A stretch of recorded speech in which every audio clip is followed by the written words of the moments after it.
Hello guys! Welcome to Mama Rose Mini Vlog. So for today's video nga, samahan nyo nga ulit ako sa aking kaganapan. Ngayon nga pala ay Webes na nga at ako nga ay maglilinis muna ng aming kwarto. Dahil maglalaba nga ako ay papalitan ko na nga muna ng bedsheet tsaka punda yung mga una at tsaka kama nga namin. Pati nga kumot namin ay papalitan na nga din namin at lalaban ko na nga rin. Isang linggo na nga akong hindi nagpapalit ng aming punda ng unan tsaka nga pala bedsheet kumot. Kasi nga sinusulit ko din naman na gamitin yung aming mga punda tsaka bedsheet tapos hindi rin naman ako makapaglaba agad-agad kasi nga may mga bata pa ako. Eh lagi ngang maulan sa amin dito, gumagamit na nga rin ako ng washing machine palagi. Kaya nga kapag maglalaba nga ako ay sinusulit ko na dapat nga ay marami kapag magwawashing ako para tipid nga sa kuryente. At halos lahat ay malabhan na nga para hindi na paulit-ulit ng paglalaba. Dapat kasi ang ina-schedule ko isang beses lamang sa isang linggo o 2 beses sa isang linggo. May washing ko na iyon at saka dryer ko pa. Ay paano kasi nag-schedule nga ako ng paglalaba ko para nga hindi palagi nagagamit yung washing machine kasi nga sayang sa kuryente. Bago nga ako maglalaba ay nagwalis-walis na nga muna ako dito sa kwarto nga namin kasi nga hindi nga ako masyado nakakapagwalis dito araw-araw. Kasi nga hindi naman kami dito natutulog sa gabi tsaka sa araw dito kami sa playpen namin. Kaya naman dahil nga maglalaba nga ako, pinagtatanggal ko na nga lahat ng cover tsaka nga pala punda. Na nga rin pala ako dito ng cover ng bedsheet nga namin kasi ang tagal ko na nga rin halos dito hindi nalabhan. Hindi ko kasi ito nalalaban sa tuwing maglalaba nga ako kasi nga nagdadalawang isip ako baka nga hindi ko na may balik ito sa dati tsaka kasi mahirapan ako pagbalik nga. Pero ito na nga akin na nga tinatanggal at para nga malaban ko na nga at para nga kahit papaano malinis na nga rin itong cover ng aming kama. Tuwing nawalis-walisan ko na nga rin yung mga paligid dito sa aming kwarto. Umpisa na nga ako maglinis ng kwarto na nga namin pero hindi pa nga ako nag-aalmusal kasi nga sabi ko nga mamaya na pagkatapos nga ng aking paggawa nga dito sa aming kwarto. Akin na nga lalagyan nga ito ng bedsheet na nga namin tsaka kumuha nga pala ako dito ng bedsheet dito nga sa lagayan namin dito sa kwarto. At kapag nga nagpapalit nga ako ng bedsheet ang sarap sa pakiramdam parang gusto kong ulit humiga.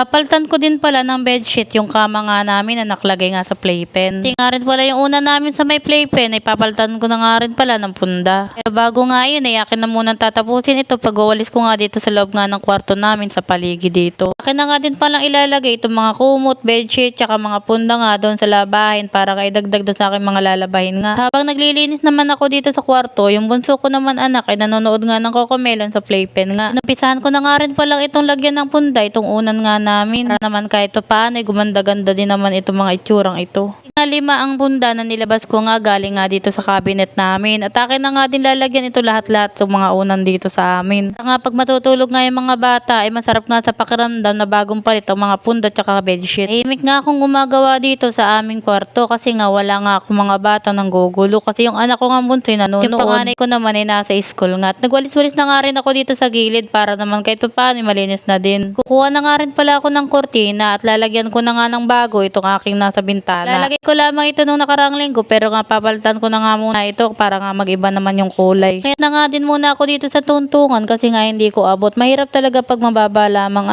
swerte talaga ng mga matatangkad sa atin. Iba't ibang klase nga ako ng kulay ng aking mga kortina kasi nga binili ko nga talaga ito sa Shopee. Hindi ko na nga alam kung magkano nga ito pero baka matatandaan ko pa kung saan ko nga ito nabili sa Shopee. Nga ako dito nakalagay na bakal kaya naman straw na lamang yung ginamit ko nga para nga dito sa kortina. Kailangan ko lang din talaga dito maglagay ng kortina para nga kapag magbibihis ako ay walang sumisilip. Nakakahiya naman kasi nga. At tinuloy-tuloy ko na nga din dito yung pagwawalis ko nga para nga walang alikabok dito sa loob nga ng kwarto para kahit papaano maginhawa. Malapit na rin nga ako dito matapos sa aking pagwawalis nga kasi nga nailagay ko na nga din dito sa labas yung mga basura. Pagkatapos nga kinuha ko na nga rin ibang unan at akin na nga lalagyan dito ng mga punda sa kwarto. Dami ko na nga nitong labahin at kaya nga kailangan maglaban na nga rin ako ngayong araw. Habang na nga sa akin yung mga labahin ko nga sa labas dito sa may CR nga namin. Yung unan nga pala namin na ginagamit ay medyo maitim na din pero hindi ko pa nga ito malaban kasi nga marami pa talaga akong mga labahin ngayon at hindi ko pa talaga magawa. Dahil nga malalaban ko na nga din yung mga kumot namin ay wala kami magagamit na kumot kasi nga ilang piraso lang naman yung mga kumot namin. Naman bedsheet na nga lang din muna ang gagamitin namin kumot para nga kami kahit paano ay mapawi ang lamig namin. Gabi kasi malamig talaga dito sa amin kasi sobrang lakas din naman ng hangin at umuulan din palagi dito kaya naman hindi namin kaya yung lamig. At ito na nga tapos na nga rin ako sa kwarto nga maglinis at nakapagpalit na nga rin ako ng